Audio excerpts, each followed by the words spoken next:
are here live on set at Bush Pig Adventures, and we're here to talk to you about everything to do with tyres. In this episode of our tyre modules, what we're going to be talking about is the importance of tyre maintenance when it comes to pressures. Why is it important? Because there are some risks and benefits with tyre pressures. Obviously, from an off-road perspective, risks and benefits relate to pressures. Obviously, if you want more grip, you need softer pressures when you are talking about off-road, gravel, sand. But then when it comes to on-road, you need to make sure that your pressures are maintained and are not too soft.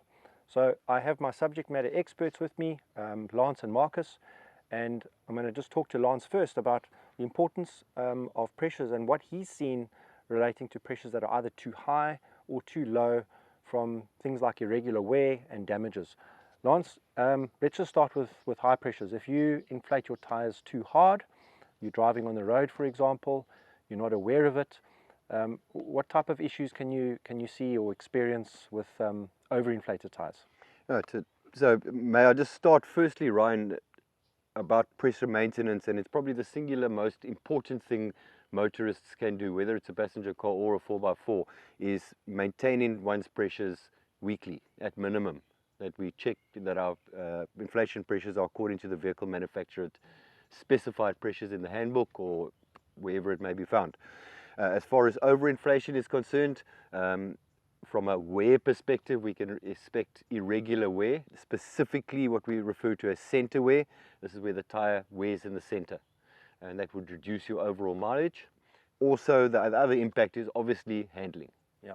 And this would apply to underinflation as well. You're going to have an impact on your handling. As soon as we overinflate our tires, we have less footprint on the road surface, so we have more center on the road surface. Yeah. This is going to impact on our handling, steering response, ability to change lanes, etc. So you touched on low pressures. So if you forget to inflate them and 2 months later your pressures have dropped significantly, what type of impact would that have on your vehicle dynamics and obviously on your tire maintenance? Really, let's maybe just start from a wear perspective. We're going to have what we refer to as shoulder wear. So the tire would wear off on the shoulder, again impacting on the overall mileage you will achieve from the tire. You will have, with lower inflation pressures, you're going to have more tire deflection. More tire deflection means more heat. More heat means the tire will degrade and you will incur damages. Okay. So what sort of damages do you see when tires are badly underinflated? All right. So the sidewall could actually, you can get to a stage where you actually start separating between components. There's various separations that occur. You can actually lose a tread belt package, is one instance. Is that where the tread actually peels away from the tire? Pulls off. Yeah. You might have seen, if you're driving on the freeway, you see pieces of tread and belt package lying all over the place. That's a good example. Okay. All right. It can also break up the upper part of the sidewall as well. And that's from excessive heat buildup from Correct. lower pressures. Correct. Maybe just one point I didn't cover is the impact on handling. Yes. All right. So a very poor We're talking handling, about soft now. Soft tires, yeah, underinflated. Very unresponsive car.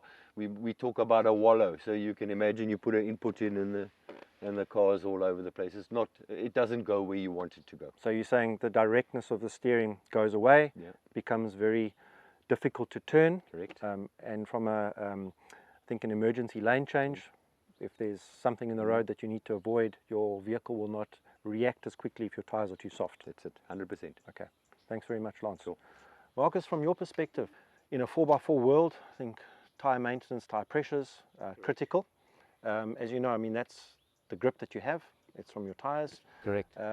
Let's just talk about correct pressures for road. How does that impact on the vehicle dynamics for you? You know, you drive both on and off road. Sure.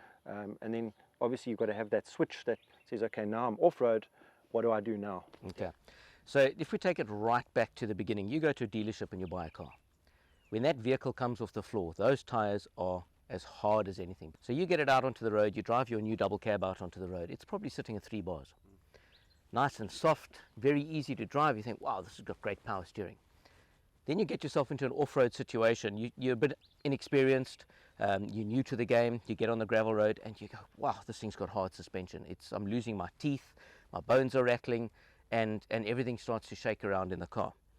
Now this is where it's important to understand what tire pressures do for you. Deflating your tyres on a gravel road is vitally important. If you go there with your hard tyres, say now you've deflated them to 2.2 bars from the dealership and you think, okay, this is now the spec, great, get onto a gravel road, we're off for our holiday. Now you're on that gravel road and there are corrugations everywhere. So now your tyres are bouncing on those corrugations. You've got a hard tyre on a hard road and it is bouncing away. All right. Now, you've got an animal that runs across the road. Your tyre is spending more time in the air. How do you do an evasive maneuver with your tyre that is more in the air than on the road? It's going to have a very bad track as you go. So your response, you're going to swerve and you're just going to be bouncing across the road. Yeah. So the swerve might be okay, but the correction is going to be over-corrected and you're going to land in a ditch, roll and end up in some farmer's field. Okay, so hard is safety. Hard is terrible. And comfort, obviously. And comfort, I mean, there's corrugations. huge things to do with comfort as well. Yeah. So by deflating your tyre, and we've done this over various steps. So getting it down to between 1.2 and 1.5 is ideal, depending on the load you're carrying. Therefore, your tyre is now deflating. You now have a lot more suspension in the Cushioning, tyre, which yeah. helps your shocks, helps everything. Yeah. And it takes that, it absorbs those corrugations. Now your tyre is moulding through all of those corrugations and spending more time on the ground, Yeah. which enables you to be able to do that evasive maneuver safer. However, if you deflate too much, you're now going to end up with so many more problems. Okay, so now we're going to talk about damages. Correct. When you go too low. Okay. So what sort of impacts have you seen from in terms of tyre damages in an off-road sense when you've gone too low? Because now you've Okay. extended your sidewall footprint out. You might be going through a narrow track, Sure. sharp rocks. So there's a misconception with a lot of newbies in the 4x4 industry that when you deflate a tyre, it gets wider. Okay, you cannot take the tread of a tyre and pull it wider, but it gets longer. However, your sidewalls do bulge, and it does create a bit of love handles on the side. yeah. Okay, what can happen there, and this is where you've got to make sure you put the correct tyre on for the application that you're doing. So twofold on a gravel road.